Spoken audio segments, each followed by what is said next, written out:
In this video, I'll show you how to make a piece of artwork like this. Even if you've never picked up a paintbrush in your life, you'll be able to make something like this. This technique is called fluid acrylic pour, and basically what I'm doing here is just mixing all the colors that I want to incorporate in this piece of artwork.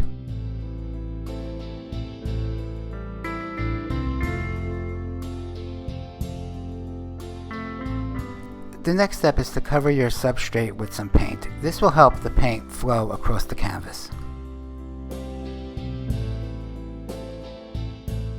Now you're ready to start pouring your paint.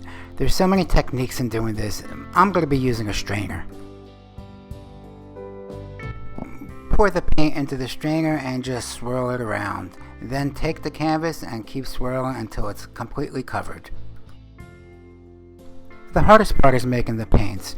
I use just paint and water. It's equal parts paint and water by weight. So if you got 100 grams of paint, you're going to add 100 grams of water. You can find a YouTube video on how to mix these paints. Once you're satisfied with the design, set it down and let it dry, at least 24 to 48 hours. Now I'll show you how I made the frame.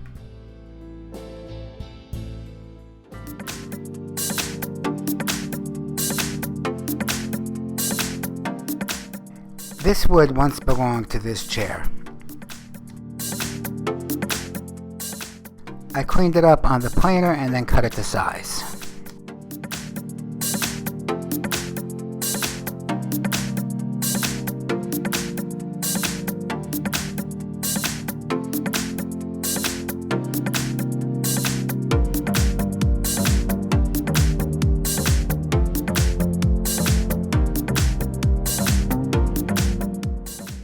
Once I got the 4 pieces to the size I wanted, I cut a groove in each one of them about a ½ inch deep. Then I flipped the wood on the side with the groove facing the table saw fence and made a shallow cut, creating an L shape. This cut off piece I'll use when attaching the painting to the frame.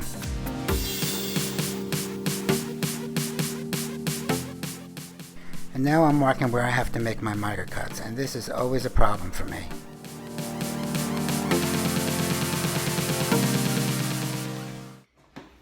When making frames, I've always had trouble with my 90-degree angles.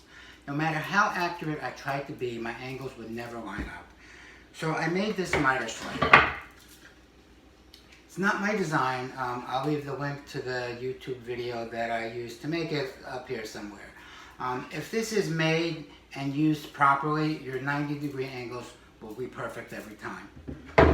So I started using it, but then I was still having problems. The corners weren't lining up. And I discovered that the length of the frame, this is the top and bottom, the length of them were not identical. If the length of the top and bottom portion of the frame and the 2 side portions of the frame are not exact, then no matter how good your miters are, they're never going to line up. So what I did for this frame that I made, I taped the 2 together. So let's say this is for the top and the bottom. I taped them together, and then using the miter sled, I cut them both at the same time. Then I did the same thing for the side pieces, and it worked out perfectly. So if you're having trouble with miters like I did, this is the perfect solution. Make one of these. It's quick. It's pretty easy to make. And if your wood isn't too thick, you can cut them both at the same time to guarantee that they'd be exact in length.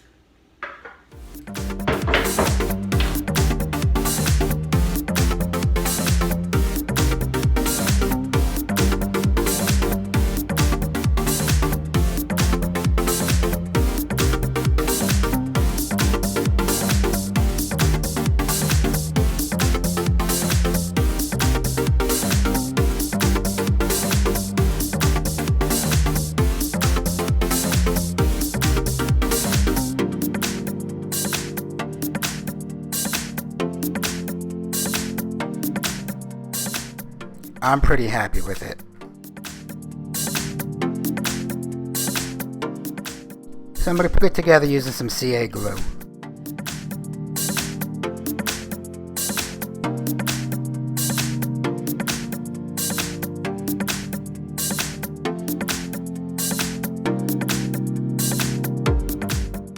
I always put a little painter's tape on the front portion so the glue doesn't ooze out over it.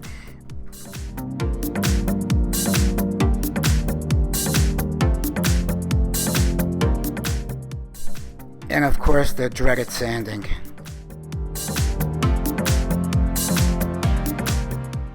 I attached the painting to the frame using Gorilla Glue.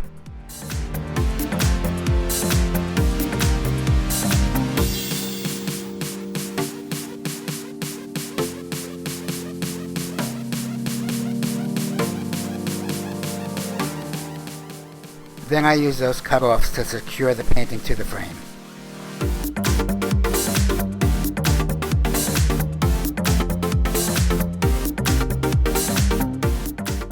And the final step is some white bond poly to seal it.